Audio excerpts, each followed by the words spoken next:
Ka Working President ka Meghalaya Pradesh Congress Committee MPCC ka Deborah Marak kala penpawe ka jingbam sngoya hab halo ka jing penjelana ka samoy trekam jangka Garo Hills Autonomous District Council sada hendro benai.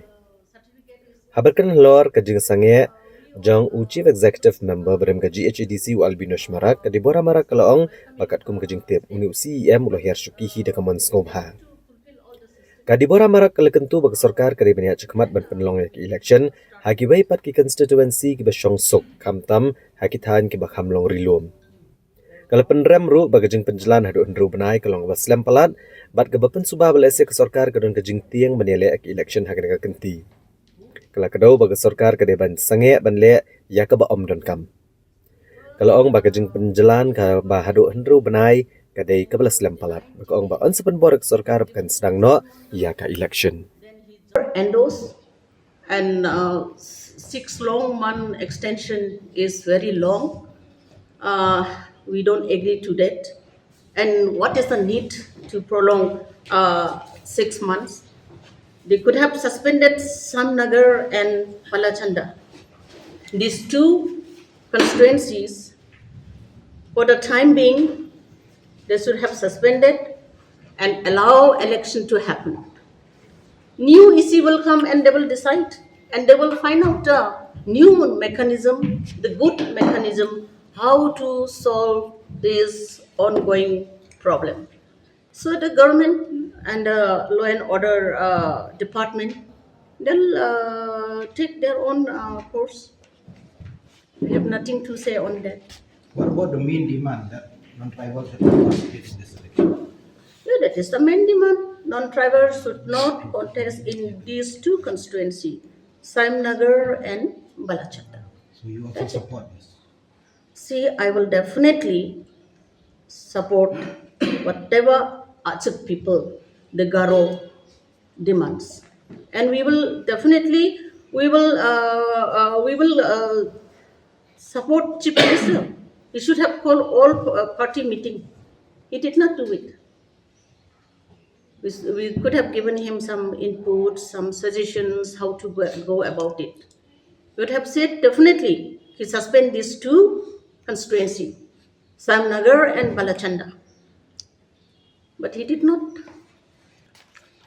The whole idea behind district councils is to ensure that the tribals have their own form of governance and they have the right to govern their own land and their own people. And I think he had made it very clear since the very beginning of when the district councils were formed and even when the state was formed. So, as far as the Congress is concerned, I think the view of the Congress would be that at any point of time, given the fact that we as a society, especially the tribals of Meghalaya, being a population which is very minuscule in comparison to the rest of the country, should have some sort of a protectionism, some sort of a constitution protection which is already granted by the government in letter and spirit should have been followed. I'm not blaming or we are blaming anybody, but however, there has been a lackluster many years back, and these are the kind of problems probably which are rearing their ugly heads as of right now. And we shouldn't have waited till so long. But as far as I'm concerned, and as far as probably the party is concerned, we believe that these amendments has to be made. I think our honorable MP has also met the governor and discussed these things in details, and the governor has also shown his inclination towards sorting out this problem. I believe that Mr. Saleng Sangma himself, the honorable MP from Garo Hills, is very serious about this matter, and we believe that his wisdom and his approach to how to solve this problem is something which is admirable because he had not wasted time at all and he had gone and met the governor. And I think these amendments can be done directly from the district councils themselves and get the consent or the assent of the governor. And hopefully, if we have the willingness or the willingness of the governor himself to sort this problem out, it is a very good time to take this action and to take this action forward and to do whatever corrective measures that are needed in this time, because we all know that the demographic of the entire region, especially that area, those two areas that Madam was talking about, the demographic change has been drastic, and I think there should be some sort of an analysis, even though census has not been done for quite some time now, since 2011. But we believe that some sort of a census in that area should be done, and probably understand exactly how the population shift or how the population change has happened over a period of time.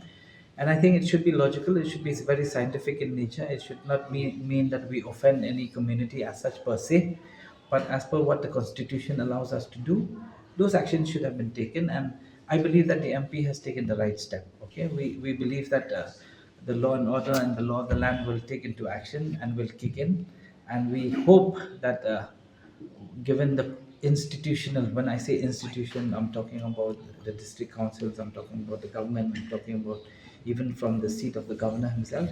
If these changes happen, it's not rocket science that can be changed over a period of time. I think it might take a little while, but we believe that the tribals themselves has every right to ensure that they are protected in every way.